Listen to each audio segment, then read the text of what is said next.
Hi guys, welcome back to our channel. నేను మీ శేషుని. Today video topics కనుక second hand vehicle తీసుకున్నప్పుడు మనం ఎటువంటి జాగ్రత్తలు తీసుకోవాలి అనే దాని మీద అయితే ఇవాళ వీడియోలో అయితే తెలుసుకుందాం. గతంలో ఇలాంటి వీడియో అనేది నేనైతే చేయడం జరిగింది. బట్ ఇప్పుడు చూసుకుంటే కనుక సెకండ్ హ్యాండ్ వెహికల్కి మంచి డిమాండ్ అయితే వస్తుంది అండ్ ప్రైసెస్ కూడా బాగా ఎక్కువగా అయితే ఉన్నాయి. సో ప్రజెంట్ ఉన్న సిచ్యువేషన్లో మనం సెకండ్ హ్యాండ్ వెహికల్ తీసుకునేటప్పుడు ఎటువంటి డిసిషన్ తీసుకోవాలి, ఎటువంటి జాగ్రత్తలు తీసుకోవాలి అనేది అయితే ఈ వీడియోలో తెలుసుకుందాం. ఇక లేట్ చేయకుండా వీడియోలోకి అయితే వెళ్ళిపోదాం. ప్రజెంట్ సెకండ్ హ్యాండ్ వెహికల్ యొక్క మార్కెట్ చూసుకుంటే కనుక మనకి చాలా మోసాలు జరుగుతున్నాయని చెప్పుకోవచ్చు. ఎక్కువగా ప్రైస్ ట్యాగ్ అనేది చూసి ఎక్కువ మంది అయితే వెహికల్ అయితే తీసుకుంటున్నారు. అంటే ఇప్పుడు సపోజ్ చెప్పుకోవడానికి 20,000కే పల్సర్ అని, 15,000కే స్ప్లెండర్ అని చెప్పేసి, 35,000కే గ్లామర్ అని చెప్పేసి ఇలా ప్రైస్ ట్యాగ్ అనేది చేస్తున్నారు. సో ఇక్కడ అందరూ ఏం చేస్తున్నారంటే వెహికల్ ఏంటి చూసుకుంటున్నారు, ప్రైస్ ఎంతో చూసుకుంటున్నారు. ఒకవేళ తక్కువ ప్రైస్ అనుకుంటే కనుక వెంటనే అయితే తీసేసుకున్నారు. సో ఎప్పుడూ కూడా ప్రైస్ ట్యాగ్ అనేది వెహికల్ని బట్టి ఉండదు, ఆ వెహికల్ యొక్క మోడల్ని బట్టి ప్రైస్ అనేది నిర్ణయించుకోవాలి. సో అది ఏ మోడలు అండ్ బండి కండిషన్ ఎలా ఉంది, ఇంజిన్ కండిషన్ ఎలా ఉంది అండ్ అంతే కలర్ ఏ కలరు అండ్ టైర్స్ ఏ విధంగా ఉన్నవి, ఇవన్నీ కూడా చూసుకొని దానికి ఒక ప్రైస్ అనేది నిర్ణయించుకోవాలి తప్ప ఓన్లీ బండిని చూసి మనం ప్రైస్ని అయితే నిర్ణయించకూడదు. అండ్ మరొకటి చూసుకుంటే కనుక నెంబర్ ప్లేట్ అని చెప్పుకోవచ్చు. సో మనకి ఒక ఫ్యాన్సీ నెంబర్ వచ్చినా, టోటల్ 9 వచ్చినా, లేదా సెంటిమెంట్ నెంబర్ వచ్చినా సరే ఆ బండి ఏ విధంగా ఉంది, కండిషన్ ఏంటని కూడా చూసుకోకుండా వెహికల్ అనేది తీసుకోవడం జరుగుతుంది, మోసపోవడం అయితే జరుగుతుంది. సో ఎప్పుడైనా సరే మీరు ఒక నెంబర్ ఒకటే కాదు, ఇంజిన్ కండిషన్ కూడా చూసుకోవాలి అండ్ బైక్ కండిషన్ కూడా చూసుకోవాలి, ఎన్ని కిలోమీటర్లు తిరిగిందని కూడా చూసుకొని మీరు సెకండ్ హ్యాండ్ వెహికల్ అయితే తీసుకోవాలి. సో ప్రజెంట్ మార్కెట్లో ఏ విధంగా ఉందనేది ఖచ్చితంగా అయితే తెలుసుకోవాలి. సో ఇకపోతే మొదటి చూసుకుంటే కనుక మీరు ఫస్ట్ ఆఫ్ ఆల్ మీరు ఏ బండి కావాలి అనేది ముందుగా ఫిక్స్ అవ్వాలి. ఏదైనా ఒక వెహికల్ సెకండ్ హ్యాండ్ వెహికల్ తీసుకోవాలి అనుకుంటే కనుక మీకు ఏ టైప్ ఆఫ్ బైక్ కావాలి అనేది ఖచ్చితంగా తెలుసుకోవాలి. అంటే మీరు మైలేజ్ ఎక్స్పెక్ట్ చేస్తున్నారా, లేదా స్పోర్ట్స్ బైక్ ఎక్స్పెక్ట్ చేస్తున్నారా, క్రూజర్ బైక్ ఎక్స్పెక్ట్ చేస్తున్నారా, దేనికి అవసరానికి తీసుకుందాం అనుకుంటున్నారు, ఫ్యామిలీ పర్పస్ మీద తీసుకుందాం అనుకుంటున్నారు. ఫస్ట్ ఆఫ్ ఆల్ బైక్ అనేది ఫిక్స్ అవ్వాలి. సో మీరు ఏ బైక్ తీసుకోవాలనుకుంటున్నారు అనేది ఒకసారి టెస్ట్ రైడ్ చేసి, లేదా మీ ఫ్రెండ్స్ దగ్గర ఎవరి దగ్గర ఉంటే కనుక ఒకసారి తీసుకొని డ్రైవ్ చేసి అన్ని విధాలుగా మీకు కంఫర్టబుల్గా ఉంది అనుకున్నప్పుడు మీరు ఒక బైక్ అనేది ఫిక్స్ అవ్వాలి. ఫిక్స్ అయిన తర్వాత మీ బడ్జెట్ ఎంత అనేది ఖచ్చితంగా చూసుకోవాలి.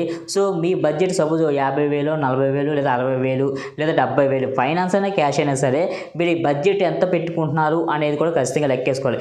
ఈ బడ్జెట్లో నెలవారీ పెట్రోల్ ఖర్చు, మెయింటెనెన్స్ ఇవన్నీ కూడా ఖచ్చితంగా క్యాల్కులేషన్ రావాలి. సో వీటిని బట్టి మీరు బడ్జెట్ అనేది ఖచ్చితంగా వేసుకోవాలి. సో దాన్ని బట్టి మీరు బండి అనేది చూస్ చేసుకోవాలి. సో బడ్జెట్ ఫిక్స్ అయింది, మీరు ఏ వెహికల్ కావాలో ఆ వెహికల్ ఫిక్స్ అయింది. సో కన్సల్టెన్సీకి కొనుక్కోవడానికి వెళ్ళినప్పుడు అక్కడ ఇంకొక బండి ఉంది, ఆ బండి ఇంకా బాగుంది, ఇంకా అట్రాక్టివ్గా ఉందని చెప్పేసి మీ మైండ్ సెట్ అనేది మార్చుకొని ఆ బండి తీసుకోవడానికి అయితే ప్రయత్నం. మీరు ఒక బండి ఫిక్స్ అయ్యారు, సో బడ్జెట్ అనుకున్నారు. సో బడ్జెట్ అనుకున్న తర్వాత మీరు అనుకునే బడ్జెట్లో మీరు అనుకునే బైకు ఏ మోడల్ వస్తుంది, 2015 వస్తుందా, 2016 వస్తుందా, 2017 వస్తుందా, దీనికోసం మీరు రీసెర్చ్ అనేది చేయాలి. అదేంటంటే 4-5 కన్సల్టెన్సీకి తిరగండి, పలానా వెహికల్ కావాలి, పలానా మోడల్ కల పలానా వెహికల్ కావాలి, ఎంతకు వస్తుంది అనేది 4-5 షోరూంలో కనుక్కొని దాన్ని బట్టి ఈ 4 షోరూంలో చెప్పే ప్రైస్ని బట్టి మీకు ఒక ఐడియా వస్తుంది.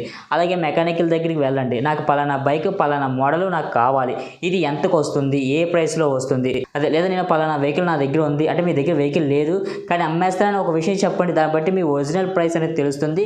దాని మీద ఒక 10,000 ఎక్స్ట్రా వేసుకొని దాని మార్కెట్లో ఆ మోడల్ గల బండి ఆ ప్రైస్లో వస్తుంది అని మీకు అయితే క్లారిటీ వస్తుంది. ఎప్పుడు కూడా మనం ఏదైనా ఒక వెహికల్ తీసుకున్నప్పుడు ఏ మోడల్ గల వెహికల్ ఎంత రీసేల్ వాల్యూ పలుకుతుంది అనేది అయితే ఖచ్చితంగా తెలుసుకోండి. సో రీసేల్ వాల్యూ అనేది చాలా ఇంపార్టెంట్. వెహికల్ తీసుకున్నప్పుడు ఒక్కొక్క ఏరియాలో ఒక్కొక్క విధంగా ఈ రీసేల్ వాల్యూ ఉంటుంది. సో మీ ఏరియాలో రీసేల్ వాల్యూ ఉన్నది, మా ఏరియాలో రీసేల్ వాల్యూ ఉండకపోవచ్చు. సో ఖచ్చితంగా రీసేల్ వాల్యూ అనేది చాలా మోస్ట్ ఇంపార్టెంట్ అని గుర్తుపెట్టుకోండి. ఇంకా నెక్స్ట్ చూసుకుంటే కనుక ఓకే మనం బైక్ ఫిక్స్ అయ్యాము, బడ్జెట్ ఫిక్స్ అయ్యాము, దాని రీసేల్ వాల్యూ కూడా తెలుసుకున్నాము. సో కొనడానికి వెళ్ళినప్పుడు బైక్ చుట్టూ తిరగడమే కాదు, ఇంజిన్ కండిషన్ ఏ విధంగా ఉందని కూడా తెలుసుకోవాలి. సో ఇది తెలుసుకోవాలంటే కనుక మీరు first of all engine start చేసి ఇంజిన్ సౌండ్ అనేది అబ్జర్వ్ చేయాలి. సో బీటింగ్ అనేది పర్ఫెక్ట్గా వస్తుందంటే ఓకే, లేదంటే ఒక గుల్ల సౌండ్ టైప్లోని లేదా గలగలగలమని మువ్వల్ సౌండ్ టైప్లో వచ్చిందంటే కనుక అది ఇంజిన్కి ఏదో ఒక కంప్లైంట్ ఉందని మీరు ఖచ్చితంగా అర్థం చేసుకోండి. లేదు నాకు సౌండ్ అనేది అంత క్లారిటీగా తెలియదు అనుకుంటే కనుక మీరు ఇంజిన్ యొక్క ఇంజిన్ రేస్ చేయండి. స్టార్ట్ చేసిన తర్వాత బాగా రేస్ చేసిన తర్వాత స్మోక్ ఏదైతే ఉందో అది ఫుల్గా వైట్ కలర్లో వచ్చిందంటే కనుక ఆ ఇంజిన్ బోర్కి వచ్చిందని తెలుసుకోండి. అది కొంచెం బ్లాక్ కలర్లో వచ్చిందంటే కనుక కొంచెం పర్లేదు, ఇంజిన్ కండిషన్ బాగుంది అని మీరైతే అర్థం చేసుకోండి. గుర్తుపెట్టుకోండి, వైట్ స్మోక్ వచ్చిందంటే కనుక ఆ ఇంజిన్ బోర్కి వచ్చిందని తెలుసు. బైక్ లుకింగ్ ఎంత బాగున్నా సరే and number plate fancy number plate అయినా సరే ఆ వెహికల్ అస్సలు తీసుకోవద్దు. బైక్కి మెయిన్ ఆధారం ఇంజిన్ కాబట్టి ఆ ఇంజినే బాగోకపోతే బైక్ తీసుకుని ఏం చేసుకుంటారో చెప్పండి, పెట్టుబడి ఎక్కువ పెట్టాల్సి వస్తుంది. అండ్ మరొక విషయం చూసుకుంటే కనుక టైర్స్ అని చెప్పుకోవచ్చు. సో టైర్స్ అనేవి ఫుల్ కండిషన్లో ఉన్న టైర్స్ అయితే ఉండేలాగైతే చూసుకోండి. అంటే బటన్ అనేది బాగుండేలాగైతే చూసుకోండి. అరిగిపోయిన టైర్లు ఉంటే కనుక అస్సలు తీసుకోవద్దు. ఎందుకంటే ఓన్లీ టైర్స్కి మీకు దగ్గర 5,000 దాకా ఖర్చు పెట్టాల్సిన అవసరం వస్తుంది కాబట్టి మనం ఎక్కువ బడ్జెట్ ఇంజిన్కి టైర్స్కి ఎక్కువ ఖర్చు పెట్టాలి. మిగతావన్నీ కూడా మనకి 1000 లోపల 15 లోపల అయిపోయే అవకాశం, 1500 రూపాయలు అయిపోయే అవకాశం ఉంటుంది కాబట్టి మెయిన్గా ఈ రెండు కూడా పర్ఫెక్ట్గా ఉన్నాయో లేవో చూసుకోండి ఖచ్చితంగానే. ఇంకా నెక్స్ట్ చూసుకుంటే కనుక మనకి డాక్యుమెంట్స్ అని చెప్పుకోవచ్చు. సో ఏదైనా ఒక వెహికల్ తీసుకున్నప్పుడు డాక్యుమెంట్స్ ఏ విధంగా ఉన్నాయనేది ఖచ్చితంగా ప్రాపర్గా చెక్ చేసుకోండి. మీరు డాక్యుమెంట్ అంటే సి బుక్, ఇన్సూరెన్స్, పొల్యూషన్ ఇవి పర్ఫెక్ట్గా ఉన్నాయో లేవో చూసుకోండి. అండ్ సి బుక్లో లైఫ్ వ్యాలిడిటీ ఎంత ఉందో చూసుకోండి. చాలామంది లైఫ్ వ్యాలిడిటీ కూడా చూసుకోరు. సో ఖచ్చితంగా లైఫ్ వ్యాలిడిటీ చూసుకోండి. ఎందుకంటే లైఫ్ వ్యాలిడిటీ అయిపోయింది అనుకోండి, దాని ప్రైస్ మరింత తగ్గే అవకాశం ఉంటుంది, మీకు తక్కువకి వచ్చే అవకాశం ఉంటుంది. కానీ మరొక విషయం చూసుకుంటే కనుక సి బుక్ మీద ఉన్న ఇంజిన్ నెంబరు, చాస్ నెంబరు ఈ వెహికల్ మీద engine number, chaas number match అవుతుందో లేదో కూడా ఖచ్చితంగా చూసుకోండి. ఎందుకంటే బండికి ఉండే నెంబర్ కూడా మార్చే అవకాశం కూడా ఖచ్చితంగా అయితే ఉంటుంది. సో దాన్ని బట్టి కూడా మోడల్ అనేది డిపెండ్ అయి ఉంటుంది. సపోజ్ ఏ యాక్సిడెంట్ బండి, న్యూ మోడల్ బండి నెంబర్ ప్లేట్ ఉందనుకోండి, ఆ బండి యాక్సిడెంట్ అయిపోయి పక్కకి వెళ్ళిపోయింది అనుకోండి, సో ఆ నెంబర్ తీసుకొచ్చి ఈ పాత మోడల్ నెంబర్కి వేసే అవకాశం ఉంటుంది. అప్పుడు మనకి సి బుక్ మీద మ్యానుఫ్యాక్చరింగ్ ఎప్పుడు ఉంటుంది, 2010 న్యూ మోడల్ ఉంటుంది, వెహికల్ చూసుకుంటే ఓల్డ్ మోడల్ ఉంటుంది. సో ఈ విధంగా కూడా మనకి మోసాలు జరిగే అవకాశం ఉంటుంది. కాబట్టి ఖచ్చితంగా సి బుక్ మీద ఉన్న ఇంజిన్ నెంబర్ చేస్తున్నప్పుడు, బైక్ మీద ఉన్న ఇంజిన్ నెంబర్ చేస్తున్నప్పుడు మ్యాచ్ అవుతుందో లేదో చెక్ చేసుకోండి. అండ్ మరొక విషయం చూసుకుంటే ఇన్సూరెన్స్ స్పోర్ట్స్లో ఉండేలాగైతే చూసుకోండి. ఇన్సూరెన్స్ స్పోర్ట్స్లో ఉందంటే మీకు 2000 దాకా అయితే కలిసి వస్తుంది. అది ఇన్సూరెన్స్ అయిపోయింది అనుకోండి, మీ పేరు మీద ట్రాన్స్ఫర్ చేయించుకుని ఇన్సూరెన్స్ ఖచ్చితంగా చేయించుకోవాలి. అప్పుడు మళ్ళీ ఒక 2000 ఎక్స్ట్రా పెట్టాల్సి వస్తుంది. కాబట్టి మ్యాక్సిమం ఇన్సూరెన్స్ స్పోర్ట్స్లో ఉండేలా చూసుకోండి. ఇన్సూరెన్స్ స్పోర్ట్స్లో పెట్టించేలాగే ఫైనాన్స్ అనేది బైక్ అనేది మాట్లాడుకోండి. సో ఈ విధంగా అయితే డాక్యుమెంట్స్ ప్రాపర్గా ఉన్నాయో లేవో చెక్ చేసుకోండి. అండ్ ఒకవేళ ఆ బైక్ ఫైనాన్స్లో ఉంటే కనుక క్లియరెన్స్ లెటర్ ఉందో లేదో చెక్ చేసుకోండి. సో ఫైనాన్స్ ఉందో లేదో చెక్ చేసుకోవాలంటే C book back side hypothecation ఎదురుగుంటా ఫైనాన్స్ నేమ్ అనేది ఉంటుంది. సో ఆ ఫైనాన్స్ నేమ్ ఉందంటే కనుక ఖచ్చితంగా క్లియరెన్స్ లెటర్ అడగండి. క్లియరెన్స్ లెటర్ ఇస్తేనే వెహికల్ తీసుకోండి. లేదంటే కనుక మీరు మళ్ళీ ప్రాబ్లమ్స్లో పడే అవకాశం ఉంటుంది.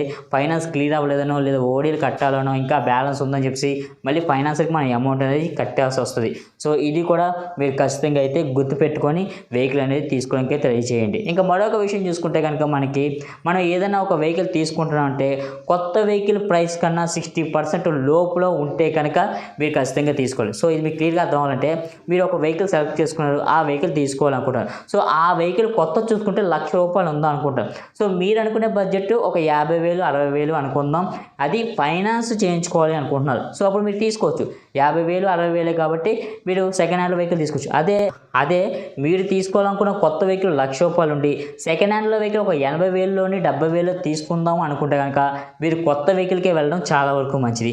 ఎందుకంటే కనుక సెకండ్ హ్యాండ్లో వెహికల్ తీసుకుంటే కనుక ఫైనాన్స్ చేయించుకుంటే ₹2 ఇంట్రెస్ట్ పడుతుంది. అది మీరు కొత్త వెహికల్ తీసుకుని ఫైనాన్స్ చేయించుకుంటే ₹1 పడుతుంది. సో అక్కడ మీకు ₹1 తేడం వల్ల ఒక 2 years మీరు టర్మ్స్ పెట్టుకున్నారు అనుకోని ఇంచుమించుగా మీకు ఒక 10,000 దాకా అయితే కలిసి వచ్చే అవకాశం ఉంటుంది.